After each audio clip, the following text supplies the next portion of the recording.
বৌদি এগুলো কি হচ্ছে? এটা আলু পরোটা হচ্ছে। আলুর পরোটা দাম কত? 15 টাকা পিস।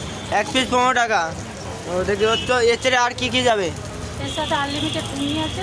আনলিমিটেড ঘুগনি দেখতে পাচ্ছ, আনলিমিটেড ঘুগনি। আর কি কি পাওয়া যায় তোমার দোকানে? চিলি চিকেন আছে 5 টাকা পিস। হ্যাঁ চিকেন বল কারি আছে 5 টাকা পিস। হ্যাঁ।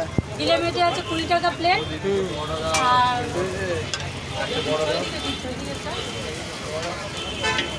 আর কি কি আছে? চিকেন কষা আছে হ্যাঁ। 10 টাকা পিস। আর ফুলকপি পরোটা হবে, এটাই পরোটা হবে, আলু পরোটা হবে। হ্যাঁ পিঠাই বলোটা নেই? এটাই পরোটা হচ্ছে। ওই যে পিঠাই বলোটা, পিঠাই বলোটা হচ্ছে এটা কি দিচ্ছ? পিঠাই বলোটা হচ্ছে এটা কি দিচ্ছ? আনলিমিটেড ঘুগনি। আনলিমিটেড ঘুগনি দেখতে পাচ্ছ গাইস, আনলিমিটেড ঘুগনি। পিঠাই বলোটা হচ্ছে এটা আনলিমিটেড ঘুগনি। 100 দাম কত? 14 টাকা। ও 100 দাম 14 টাকা। ঠিক আছে আসো সেলাই করে, ঠিক আছে। মারাত্মক ভিড় দোকানে, কে সেলাই করবো কেমন লাগে চলো। দোকানে মারাত্মক ভিড় দেখতে পাচ্ছ, চলো খাওয়া যাক।